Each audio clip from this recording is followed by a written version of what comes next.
L'Europe en 3 minutes, le podcast. Toute l'Europe vous propose de mieux saisir les enjeux et le fonctionnement de l'Union européenne en 3 minutes. Bonjour à tous, je suis Florian Chaban, nous sommes le 19 janvier 2026 et pour ce nouvel épisode de l'Europe en 3 minutes, intéressons-nous à un sujet au cœur de l'actualité internationale, l'état des relations entre l'Union européenne et les États-Unis. Depuis le retour de Donald Trump à la Maison-Blanche le 20 janvier 2025, les équilibres hérités de l'après-guerre sont profondément bouleversés. En l'espace d'un an, tensions commerciales, désaccords diplomatiques et divergences stratégiques sur de nombreux sujets comme le numérique ou la défense ont redéfini le lien transatlantique, longtemps considéré comme un pilier de la stabilité mondiale. Mais alors, que reste-t-il aujourd'hui de cette relation ? Partenaire historique de Washington, l'Union européenne se retrouve désormais directement ciblée par l'administration américaine.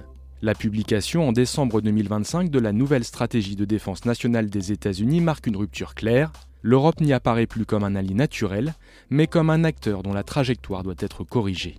Cette recomposition s'observe d'abord sur le terrain économique. Pendant plusieurs semaines, Washington a mené une politique agressive, pointant des déséquilibres dans la balance commerciale.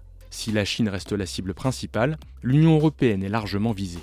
Sous cette pression, Bruxelles s'efforce de protéger l'intégrité de son marché intérieur, le premier au monde, et a conclu avec les États-Unis un accord limitant l'impact des droits de douane dans les échanges, que beaucoup considèrent comme inéquitable. Au-delà du commerce, la capacité de l'Union européenne à réguler est elle aussi contestée par l'administration Trump. La politique européenne en matière numérique cristallise les tensions autour de deux règlements, le DMA et le DSA. Dans ce domaine, Bruxelles revendique une souveraineté fondée sur la protection des droits fondamentaux, la transparence et l'encadrement des grandes entreprises technologiques, essentiellement les big tech américaines, qui règnent sur le marché européen. Une approche perçue par Washington comme une entrave directe aux intérêts américains. Nos règles sont très équitables car elles s'appliquent de la même manière à tous ceux qui opèrent et font des affaires dans l'UE, qu'il s'agisse d'entreprises européennes, américaines ou chinoises.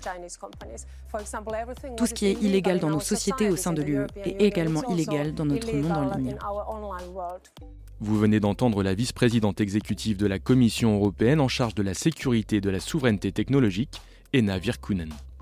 Loin de se limiter au commerce ou au numérique, ce durcissement américain concerne aussi un domaine clé, celui de la sécurité.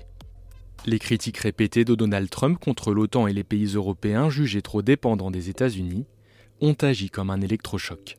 En réponse, l'Union européenne accélère sa réflexion sur une défense plus autonome, consentant à d'importants investissements destinés à renforcer ses capacités militaires et à transformer son industrie de défense.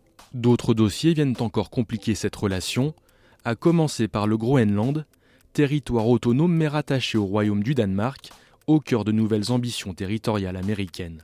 La plus grande île du monde, dont les habitants sont des citoyens européens, constitue un véritable enjeu géopolitique pour ses ressources minières et sa position stratégique dans l'océan Arctique. Enfin, le conflit en Ukraine demeure un point de crispation majeur.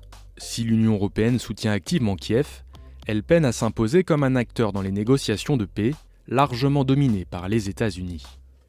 Face à un partenaire devenu imprévisible et qui déploie une nouvelle forme d'impérialisme, l'Union européenne doit apprendre à défendre ses intérêts, ses valeurs et sa place dans un monde de plus en plus polarisé. Retrouvez l'Europe en 3 minutes, le podcast sur www.touteleurope.eu et sur votre plateforme d'écoute préférée.